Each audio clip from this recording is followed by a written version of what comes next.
Hey everyone, as promised, we were planning to have a networking session. Unfortunately, it's going to be delayed, and we'll do another one right at the end of the summit. And even if we'll be a few minutes over time, we'll still have plenty of time to do the networking session if you'll be up for that. All right. We started this session a little bit earlier just in case we're going to run a couple of minutes later anyway. So we have plenty of time. And I want to introduce my next speaker. And that's Nathan. Nathan is a kind of a celebrity, if you want to say so, in the small small communities. Nathan is a director of content at FastSpring, and he's going to share with us how to 2x your writing speed. I love it, right? Everyone's like, we need to produce more content. How do we do it more, faster and stuff like that? And that's exactly what Nathan's going to talk about. Cool. Thanks, Natalie. That mini famous is what my wife calls me. Well known by a very small number of people. That's cool. All that it takes, right? Like I love the stuff that Seth Godin is sharing, and that's exactly what he's saying. Like you need to have your micro community, and that's what you already have. 100%. We're not here to talk about communities. Right. I could go on all day about that, though. Let me bounce up on my presentation here. Thank you for inviting me. It's great to be here. I am the director of content at FastSpring. I'll tell you some stories about that as we go through here. I used to be a full-time freelance writer. I'm also founder and admin of the Content Marketing Lounge Facebook group. We've got 7,300 people, easily my favorite community ever, and not just because it's mine, because it's full of really great people who are having great conversations. My role at FastSpring is relatively new, so really exciting to sort of step into a role where I can take what I've learned over all these years and now run a team. And so learning some new things, very, very excited by the things I heard from Amelia in the last session in particular. So Amelia, if you're watching this, great stuff. Quality plus speed equals results. And so I'm going to talk a little bit about how I created content as a freelancer and now how I'm doing it kind of as a staff and as a leader as I'm teaching my team to do it. Quality means we talk about that word quality in terms of SEO, right? And it's sort of this mysterious thing. What does quality mean? We'll talk about that here in a second. And then speed being like your ability to consistently produce high quality content. Is those two things combined are what produce results long-term when you're talking about SEO and really just content in general. And Google is so much smarter than it used to be. And let me show you my all-time favorite example of this. I was teaching a version of this presentation to some people in my community, and we had probably 8 or 9 people on that call. And I asked them to throw out, like, give me like a topic, like give me any topic you want, and I'll show you how to rapidly create an outline using the template that I'm going to show you here in a minute. And somebody threw out the idea of productized services, and so I threw that into Ahrefs and pulled up, the current top ranking examples for that. And here at number 3, it says number 4, but the third kind of content piece is my friend Alze Calhoun, who runs Coveted Consultant. And this is the article, productized services, 30 plus examples of scalable consulting. And what I love about this, to bounce back into the presentation, is you can see he's here with a DR20 site, so significantly lower authority by, at least by Ahrefs kind of measure. And he's up here with Neil Patel. He's here with Empire Flippers. And usually when I look at results, like when I'm doing some keyword research and I pick like a topic, normally what happens is I'll throw that into Ahrefs. I'll look at the top 10 results, and it usually looks like this. There's usually one that doesn't look like the others. There'll be a DR40 mixed in here with a lot of like 60s, 70s, and 80s. And sometimes that one will be, it's usually in the top 5 at least. And what happens is when I click on that one, I usually find something that's exceptional. And so the point being, you can outrank high authority sites with exceptional content. And the key here when we're talking about quality is to remember that Google itself is an AI. I think a big sort of mindset shift that helped me a ton was I used to think about Google as a search engine where, you know, it was sort of keyword density plus backlinks was kind of the old way of thinking about this. Google has so much more data now than it ever did before. And I know I don't have to tell most of you that, but it's looking at Google Analytics data. It's looking at how much time people spend on a particular page, where people go after they visit that page. It's using all these different variables beyond just backlinks and keywords to determine what it thinks is the best result. And that's why when you look at the results, to flip back a couple of slides, you normally, like I don't normally, but many times I find that one piece that maybe doesn't have all of the traditional SEO signals, but it's still, Google has said, yeah, that's a good article. We can tell by all of these other signals that it deserves to be up here in the top results. Google will tell you the best resources that are currently available for a particular keyword. And so your job as a writer, if you really want to create high quality, and I'm specifically talking about pillar pages, right? Those high value, high revenue pages. You got to cover what already exists. So Google will say, hey, here's 30 pages that people think are interested for this. Cover all that, and then you got to go above and beyond. So quotes, stories, original research, I'll show you how to do that here in just a second. But I think one mistake that I've seen lots of people in our industry make is they stop here. They stop with cover what already exists. They use, whatever process to compile everything that already exists on a particular keyword, and then they kind of just cobble together their own version of it. That by definition doesn't add anything new to the conversation, right? And so you still got to do that. That's taking it to a certain point, and that's a huge amount of the work. But then on top of that, adding quotes from experts, stories if you are a subject matter expert, and then if you have original research, you can do that as well. And I'll take you through an example here in a second. This is what I just said. Cover what already exists. I used to do this manually. I used to look at a keyword, and then I would go through the top 10 results, and I would manually pull out all the H2s and H3s and then organize it to make sure I covered everything that Google had already sort of identified as important on this particular topic. And now, of course, we have tools. We have lots of different tools that we can use. I know Outranking is one of them that you can do a lot of work here. This will cut out a tremendous amount of research work that I used to have to do manually, and I appreciate these tools very, very much. And so then what I can do as a writer, and as I'm a former journalist, so I can bring all these new things to it, and that then those two things combined creates a piece of content that's significantly better than anything currently out there on a particular topic. The problem, of course, is that writing exceptional content is hard. It takes forever. You got to seek out all these different people, and I think to what Amelia was talking about in our last session, you kind of have to have this blend of people a blend of expertise where you understand the product, you understand the market, and then you also have some experience in a particular market, and that's difficult. That kind of work, I'll give you some shortcuts here in a minute, but it became real for me on the day that I left my old corporate job back on September 25th, 2015. This is a picture I took from the parking lot of that old building. And I went out on my own to become a full-time freelancer. And this was a Friday. I took this picture on a Monday. I remember sort of sitting down at my computer at home and thinking, wow, I got a lot of content to create in order to pay the bills, because that's what it's like as a freelancer.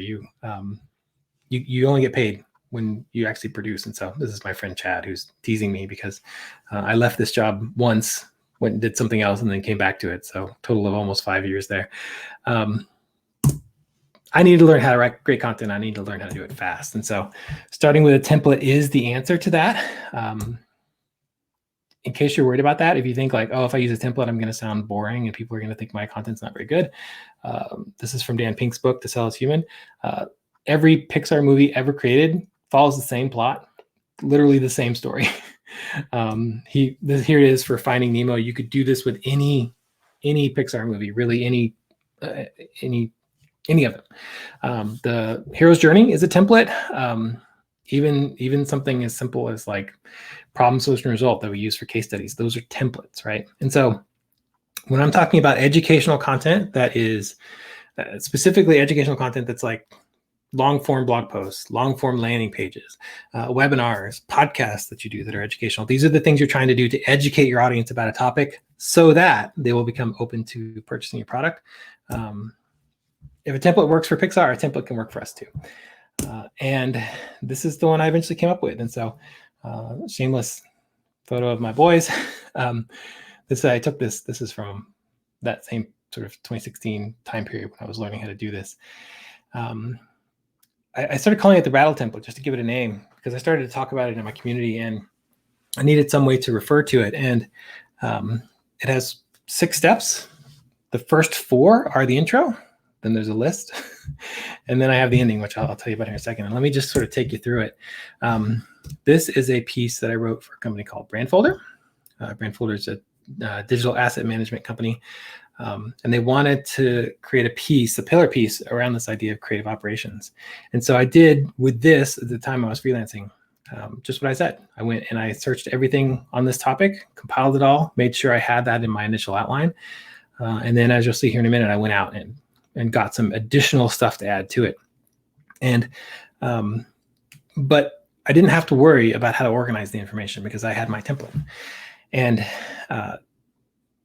this particular article went straight to the top of Google, which was awesome. So let me sort of walk you through it. There's sort of 4 pieces in the intro. And the first 2 are resonate and accept. I think a lot of writers miss this. Like they jump straight into something that'll sound like everyone knows that creative operations is important today or whatever.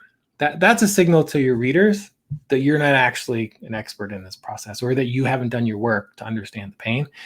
And so I did a lot of reading on this. I'm not a creative operations professional, but I know enough around kind of working on creative people my whole career that I'm familiar enough with this particular video, which is a viral video within this sort of world that goes through the pain of designing something new with a client that has 1,000 edits and ends up with something awful. But I just said, like, this is, we know that many creative professionals, like, they struggle with this, like having to deal with a creative brief that looks like this. Leading a team of professionals can feel like an endless juggling act, balancing the desire for inspired creative work with the needs of requests of accounting managers and other clients. I'm signaling to the audience that we're going to talk about something that they're familiar with. I'm resonating with their pain. The accept here just means I'm saying, like, hey, this is a problem that everybody in your field deals with, and you shouldn't feel like you're like not normal. You should accept the fact that this is normal. This is what establishes your authority. Turn twist is super simple. Just turn the conversation away from their pain to your solution. And that's this line. For those of you leading teams of creative professionals, the challenge is this. Creative operations is about improving your answer to that question. And then you got to introduce your twist, which is the hook, the point of view, etc. And it doesn't have to be anything complicated at all. This was an introductory article. It was meant to introduce somebody to this topic. So we just had a simple paragraph that says, if you're new to this, we hope this will be an introduction. And if you're aware of the concept, we hope you learn some new stuff. The list is a list. If you haven't figured this out yet, every article is a list. You don't necessarily have to have numbers. We numbered this 1 through 7, but it didn't have to be. We could have left those numbers off. Every textbook you've ever read in college was organized into chapters and then sections within those chapters and then bullets within those sections. Same thing here. I like to use lists and then also lists within lists. To give you an example how that works, you can see here's the first section. And as we go through it, there is a list within the list. So it's very, very well organized. Think about these as like sub bullets in your outline. You can go straight off of H2, H3 sub bullets to organize something like this. Makes it really easy to sort of just fill in. What I will normally do is I will write my H2 and H3 subheads. I'll just straight down all the way through.